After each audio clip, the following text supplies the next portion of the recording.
NSSന്റെ general secretary ശ്രീമാൻ സുകുമാരൻ നായരോട് ഒരു നായർ സമുദായാംഗമായ എനിക്ക് ഒരു അഭ്യർത്ഥനയുണ്ട്. താങ്കളുടെ നിലപാടുകൾ താങ്കളുടെ മാത്രം ശരികളാണ്. അത് കേരളത്തിലെ നായന്മാരുടെ മൊത്തം അഭിപ്രായം എന്നുള്ള രീതിയിൽ താങ്കൾ പ്രകടിപ്പിക്കരുത്.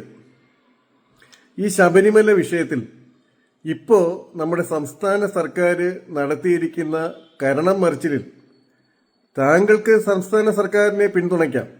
പക്ഷെ അത് താങ്കളുടെ വ്യക്തിപരമായിട്ടുള്ള അല്ലെങ്കിൽ താങ്കളുടെ കുടുംബത്തിൻ്റെതായിട്ടുള്ള നിലപാട് എന്നുള്ള രീതിയിൽ വേണം താങ്കൾ പത്രസമ്മേളനത്തിലൂടെ അറിയിക്കാൻ, അല്ലെങ്കിൽ ഇന്റർവ്യൂ കൊടുക്കുമ്പോൾ പറയാം. കേരളത്തിലെ നായന്മാരുടെ നിലപാട് അതാണ് എന്ന രീതിയിൽ ദയവ് ചെയ്ത് താങ്കൾ അഭിപ്രായം പറയരുത്. എന്നെ പോലെയുള്ള ആയിരക്കണക്കിന് നായന്മാരുടെ നിലപാട് അതല്ല എന്ന് പറയാൻ ഞാൻ ആഗ്രഹിക്കുകയാണ്. ശബരിമല വിഷയത്തിൽ താങ്കൾ ഇപ്പോൾ പറയുന്നത് അത് കോടതി വിധിയല്ലേ, അത് സംസ്ഥാന സർക്കാരിന് നടപ്പാക്കാതിരിക്കാൻ പറ്റുമോ എന്നൊക്കെയാണ് താങ്കളുടെ ഇപ്പോഴത്തെ ന്യായം. എന്നാൽ എങ്ങനെ ഈ കോടതി വിധി ഉണ്ടായി എന്നുള്ളതിനെക്കുറിച്ച് താങ്കൾ നിശബ്ദനാണ്. എന്താണ് ശരിക്കും സംഭവിച്ചത്?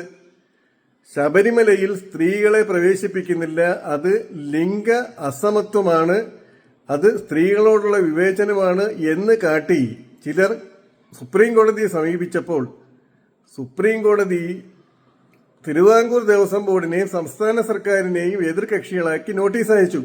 എന്താണ് നിങ്ങളുടെ അഭിപ്രായം? ഇങ്ങനൊരു പരാതി കിട്ടിയിട്ടുണ്ടല്ലോ.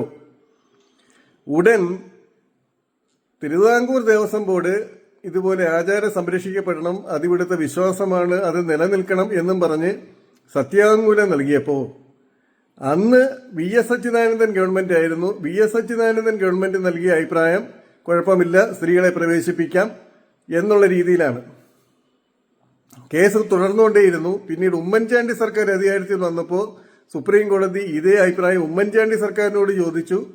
അപ്പോൾ VS അച്യുതാനന്ദൻ ഗവൺമെന്റ് നൽകിയ സത്യവാങ്മൂലം അദ്ദേഹം തിരുത്തി, ഇത് ആചാരം ഇങ്ങനെയാണ്, അതുകൊണ്ട് ഈ നില തുടർന്നു പോകാൻ അനുവദിക്കണം എന്ന് ഉമ്മൻചാണ്ടി സർക്കാർ സുപ്രീം കോടതിയെ അറിയിച്ചു. എന്നാൽ പിന്നീട് അധികാരത്തിൽ വന്ന പിണറായി വിജയൻ സർക്കാരിനോട് സുപ്രീം കോടതി അഭിപ്രായം ചോദിച്ചപ്പോൾ പിണറായി വിജയൻ സർക്കാർ ഉമ്മൻചാണ്ടി സർക്കാരിന്റെ നിലപാട് തിരുത്തുകയും VS അച്യുതാനന്ദൻ സർക്കാരിന്റെ പഴയ നിലപാട് ആവർത്തിക്കുകയും ചെയ്തു. അപ്പൊ സുപ്രീം കോടതിയെ സംബന്ധിച്ച് ഡൽഹിയിലിരിക്കുന്നവർക്ക് നമ്മുടെ കേരളത്തിലുള്ള ഈ ഒരു ക്ഷേത്രത്തിന്റെ ഈ ഐതിഹ്യപരമായിട്ടുള്ള ഈ ഒരു സവിശേഷതയെക്കുറിച്ച് വലിയ ഗ്രാഹ്യമില്ലാത്തതുകൊണ്ട് സംസ്ഥാന സർക്കാർ അനുകൂലമായ രീതിയിൽ അറിയിച്ചപ്പോൾ സ്വാഭാവികമായിട്ടും സ്ത്രീകളെന്നാ പ്രവേശിക്കട്ടെ എന്നുള്ള രീതിയിൽ സുപ്രീം കോടതി ഓർഡർ ഇട്ടു. അതല്ലേ ശരിക്കും സംഭവിച്ചത്? അക്കാര്യം താങ്കൾ മറച്ചു പിടിച്ചുകൊണ്ട് പിണറായി വിജയൻ സർക്കാരിന് ഇപ്പോൾ വെള്ളപൂശാൻ നടത്തുന്നത് കൊണ്ട് താങ്കൾക്കും താങ്കളുടെ കുടുംബത്തിനും എന്തെങ്കിലുമൊക്കെ പ്രയോജനം ഉണ്ടായിരിക്കും. പക്ഷേ കേരളത്തിലെ നായന്മാരുടെ മൊത്തം അഭിപ്രായം എന്നുള്ള രീതിയിൽ താങ്കൾ അഭിപ്രായം പറയരുത്. താങ്കളെ തന്നെ ആരും ചുമതലപ്പെടുത്തിയിട്ടില്ല.